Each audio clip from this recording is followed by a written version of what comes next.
Assalamualaikum warahmatullahi wabarakatuh. Perkenalkan, nama saya Muhammad Al-Bukhari dari PAI Lokal A. Pada kesempatan kali ini, saya akan menyampaikan materi tentang akidah dan akhlak. Semoga penjelasan ini dapat menambah pemahaman kita dan bermanfaat untuk kehidupan sehari-hari. 1. Definisi akidah secara etimologi dan terminologi, serta contohnya. Etimologi dari kata aqoda yang berarti mengikat atau kuat. Terminologi, keyakinan dasar seorang muslim tentang Allah, malaikat, kitab, rasul, hari akhir dan takdir. Contoh penerapan: percaya bahwa Allah selalu melihat kita sehingga berusaha jujur, rajin beribadah, dan menjauhi dosa.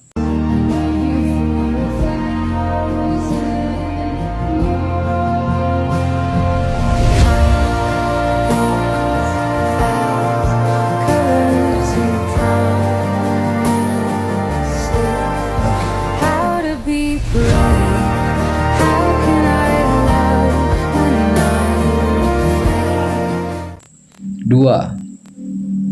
Definisi akhlak secara etimologi dan terminologi, serta beda dengan etika dan moral. Etimologi dari kata khuluq yang berarti perangai atau karakter. Terminologi, sikap dan perilaku baik yang muncul dari hati sesuai ajaran Islam. Perbedaan akhlak bersumber dari Al-Quran dan Sunnah. Etika, aturan perilaku menurut kesepakatan masyarakat atau ilmu. Moral, adat kebiasaan tentang baik dan buruknya dalam suatu budaya.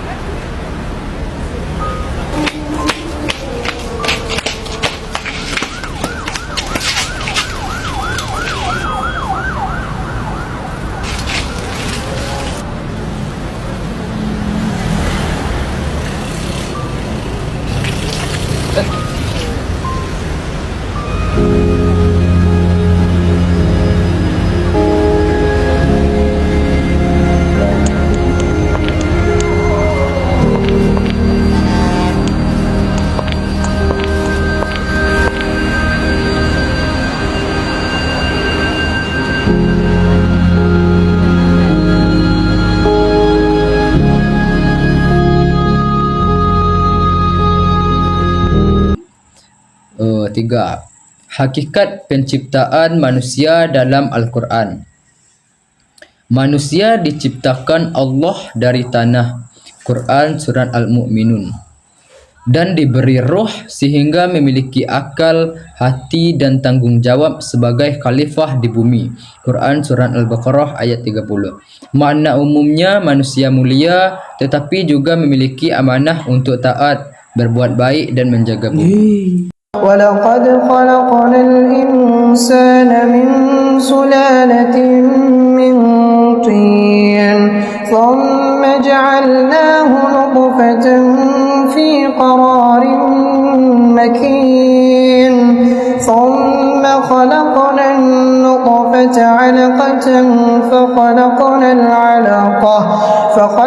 الْعَلَقَةَ مُضْغَةً فَخَلَقْنَا الْمُضْغَةَ عِظَامًا فَكَسَوْنَا الْعِظَامَ لَحْمًا ثُمَّ أَنشَأْنَاهُ خَلْقًا آخَرَ فَتَبَارَكَ اللَّهُ أَحْسَنُ الْخَالِقِينَ ثُمَّ إِنَّكُمْ بَعْدَ ذَلِكَ لَمَيِّتُونَ ثُمَّ إِنَّكُمْ يَوْمَ الْقِيَامَةِ تُبْعَثُونَ. 4. Asal-usul, ciri-ciri dan pokok ajaran Khawarij. Asal-usul muncul setelah Perang Siffin, kelompok yang keluar dari barisan Ali bin Abi Thalib. Ciri-ciri: keras, mudah mengkafirkan sesama muslim, memahami ayat secara kaku. Pokok ajarannya: Pelaku dosa besar dianggap kafir dan halal diperangi. Pemimpin harus diganti jika dianggap salah.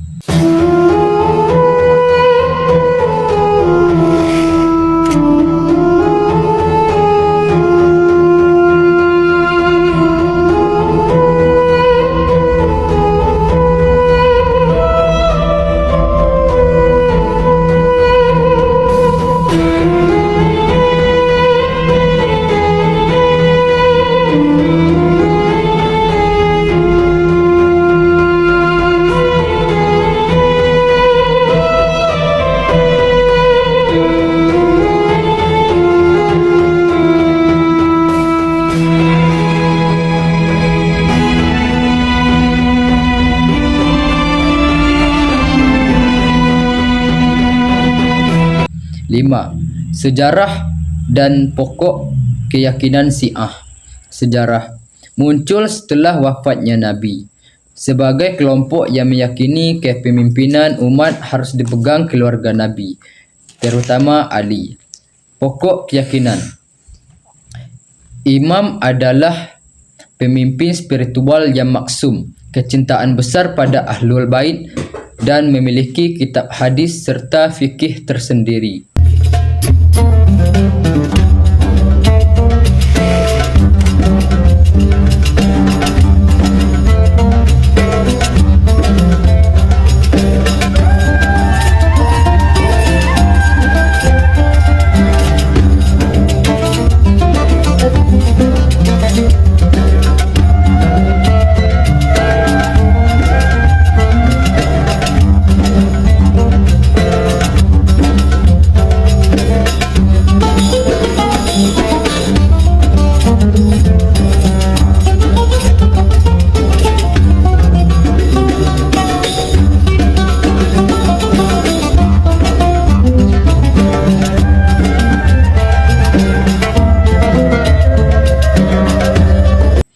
Enam, pemikiran dasar Mu'tazilah, terutama penggunaan akal. Aliran rasional yang sangat menekankan penggunaan akal dalam memahami akidah. Mereka berpendapat bahawa akal dapat menentukan baik buruk. Allah harus bertindak adil dan Al-Quran adalah makhluk, bukan kodim. Mereka lebih mengutamakan logika dibandingkan teks. Kamu pernah dengar tentang kelompok yang mengutamakan akal di atas segalanya, sampai-sampai mereka dianggap sesat oleh banyak ulama. Ini adalah Mu'tazilah, sebuah aliran dalam Islam yang muncul di abad ke-8.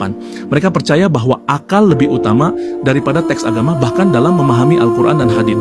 Misalnya, mereka berpendapat bahwa Al-Quran itu makhluk, bukan sifat Allah yang kekal. Pendapat ini bahkan didukung oleh Khalifah Al-Ma'mun yang memaksakan ajaran mereka dalam sejarah kelam yang disebut mihnah, sebuah ujian besar bagi para ulama di zamannya. Tapi karena pandangan mereka yang bertentangan dengan mayoritas ulama, akhirnya Mu'tazilah pun tenggelam dari arus utama Islam. Jadi apakah mereka benar-benar sesat atau hanya berbeda cara berpikir? 7. Pokok-pokok ajaran Asy'ariyah dan kontribusinya. Pokok ajaran mengutamakan dalil wahyu tetapi tetap memakai akal sebagai pendukung, menetapkan sifat-sifat Allah tanpa menyamakannya dengan makhluk, dan menempatkan takdir serta usaha manusia secara seimbang. Kontribusi menjadi fondasi teologi Ahlus Sunnah wal Jamaah dan menjaga keseimbangan antara akal dan wahyu.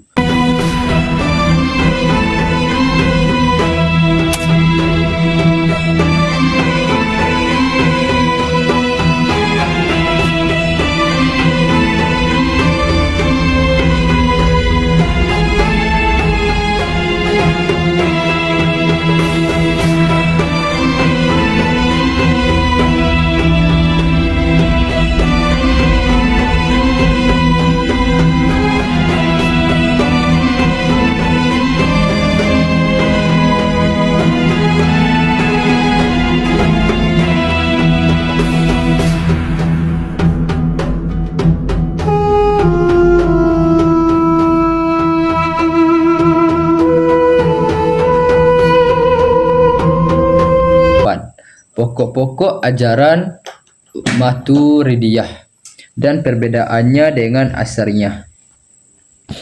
pokok ajaran, lebih luas, memberi ruang kepada akal dalam memahami akidah, terutama dalam menentukan baik dan buruk. Perbedaan utamanya yaitu Maturidiyah lebih rasional dibanding Asy'ariyah. Asy'ariyah lebih menekankan wahyu dalam urusan akidah. Aliran Asy'ariyah dan Maturidiyah sering disebut sebagai firqah najiyah atau aliran yang selamat dalam Islam, karena keduanya berpegang pada prinsip-prinsip Ahlus Sunnah wal Jamaah, yang dianggap sebagai representasi ajaran Nabi Muhammad dan para sahabatnya.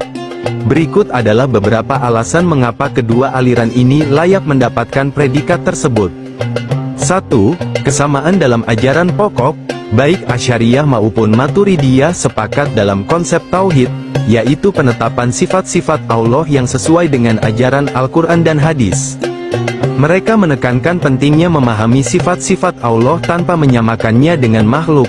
Kedua aliran ini lahir sebagai reaksi terhadap aliran Mu'tazilah yang lebih menekankan rasionalitas. Asy'ariyah dan Maturidiyah menyusun argumen teologis yang menolak pemikiran-pemikiran yang dianggap menyimpang, serta menjaga kesucian akidah Islam. 2. Metodologi dalam memahami agama. Maturidiyah menekankan pentingnya akal dalam memahami wahyu, sedangkan Asy'ariyah lebih fokus pada wahyu sebagai sumber utama pengetahuan.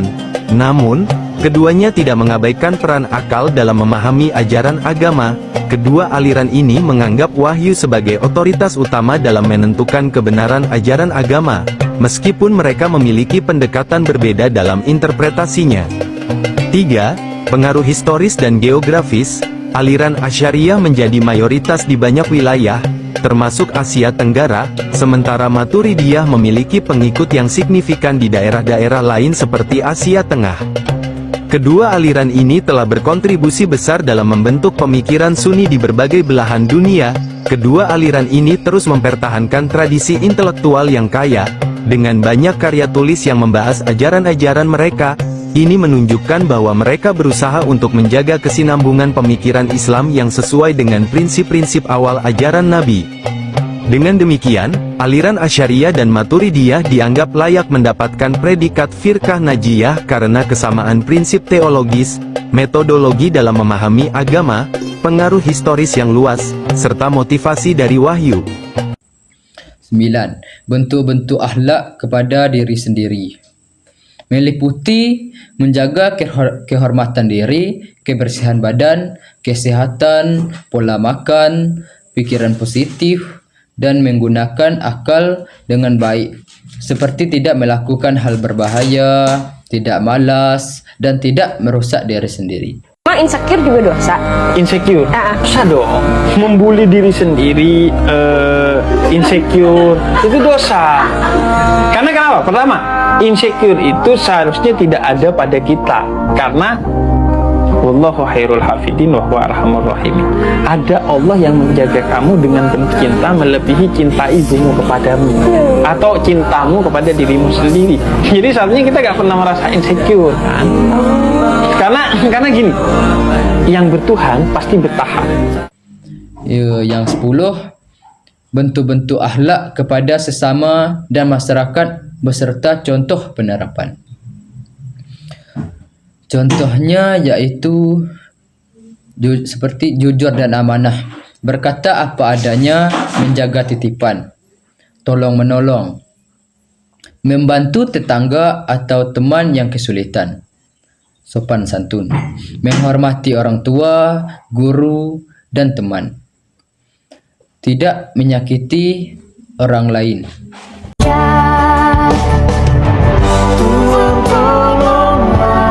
Sampaikan sejuta sayangku untuknya.